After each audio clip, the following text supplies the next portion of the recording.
There's a lot of change going on in the world at the moment. A lot of truths that are coming out that unnerve many. And we are being invited to question things more and more, and to be curious, and to step into a creative mindset. And I genuinely believe from the bottom of my heart that this is all a really beautiful evolution of humanity and of planet Earth. And we're really being invited to reconnect to each other, to ourselves, and to heal and grow. And I suppose something that I'm really aware of at the moment is the importance of giving space to the times where we feel reactive, to be really proud of ourselves when we are aware that we're being reactive, because we then have the choice to take a deep breath and stop and step away and really contemplate what that trigger was about. And so often these triggers get to us when we're tired or a little bit depleted or stretched, and we haven't given enough time for self-care. And these triggers are all out of old belief patterns, main ones being I'm not enough, I'm not heard, I'm not worthy, nobody loves me, I'm not wanted. And our adult head can very often be like, that's ridiculous. But these belief patterns have got stuck in our systems, whether we're conscious of it or not. And it may have been a tiny trauma or an enormous trauma in our youth that has created a repetitive thought program, therefore thinking, that has then turned into a set belief pattern deep in our subconscious. And the wonderful thing is that the moment we become aware of ourselves, we have the choice to let go of these belief patterns. And I had one this morning, actually. I had a tiny trigger I was teaching, and I've had a little break from teaching, so I've recently started again, and obviously want to create beautiful classes for my students and clients. And a lady walked in, and the first thing she said was, hi, I've been made to come here.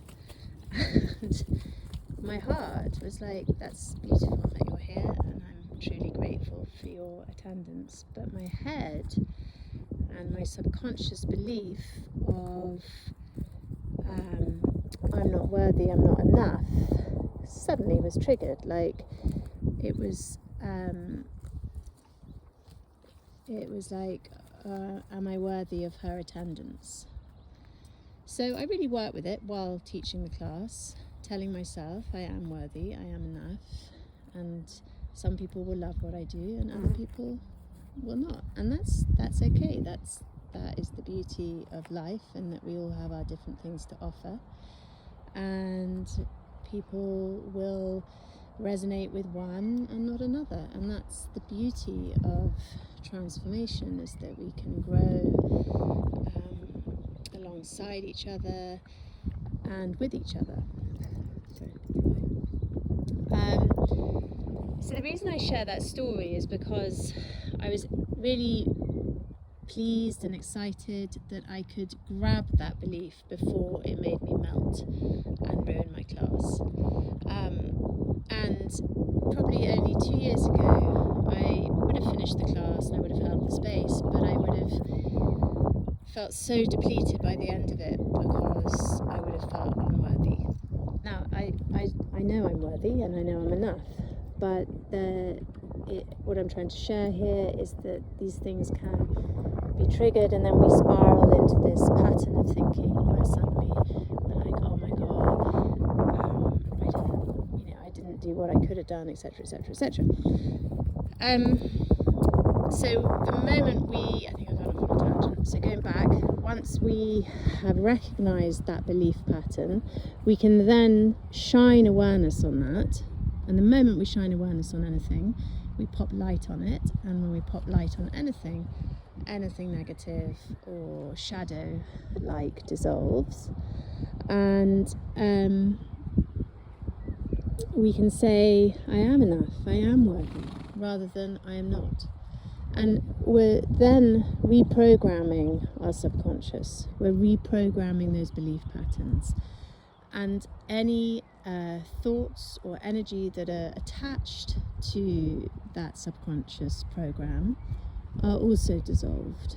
So it's an immense healing possibility by simply having that awareness and shining that awareness on the belief pattern, on the trigger, on the hurt, whatever comes up for you. And it can take practice. But the key thing to all of this as well is where we become, we recognise that self-care is absolutely fundamental to our well-being, mental well-being, emotional well-being, physical well-being, spiritual well-being. And I feel that sometimes it's in our conditioning that self-care is a little bit selfish. But actually, the stronger we are and the better we look after ourselves, the more able we are to look after others and hold space for others, and to shine our light out, which then has a ripple effect on not just our micro world, but our macro world too. And before I leave, just some simple tools for self-care. Take a bath in Epsom salts. Put some lavender oil in it. Take an afternoon nap after work, if need be, before you're going to do anything else. Eat real nutrient-dense foods, not packaged foods. There's a myth that it has to be expensive. It doesn't. Real food, you can eat really well on food, real vegetables, fruit. And yes, the organic is expensive, so I'm not saying organic, I'm just saying real foods, and I hope and pray one day that all food will be organic and we will no longer be spraying our foods with chemicals. But right now, we do with what we can, and taking time to breathe, to meditate, even if it's just for 1 minute, to stand in nature. Even if you're living in a city, there is still natural access to Mother Nature's gifts, and you can go and sit in a park, listen to the birds, really be present in the moment with the natural environment, and have fun, laugh. Laughter is one of the greatest medicines. Maybe supplement with some dried herbs or fresh herbs. Again, you can get those from nature for free. And believe in yourself and really focus on increasing your awareness of everything, your breath, the choices you make, what you put in your mouth, how it makes you feel, and go from there. Just remember, nothing's set, so you have the choice to change. Alright, lots of love. Take care.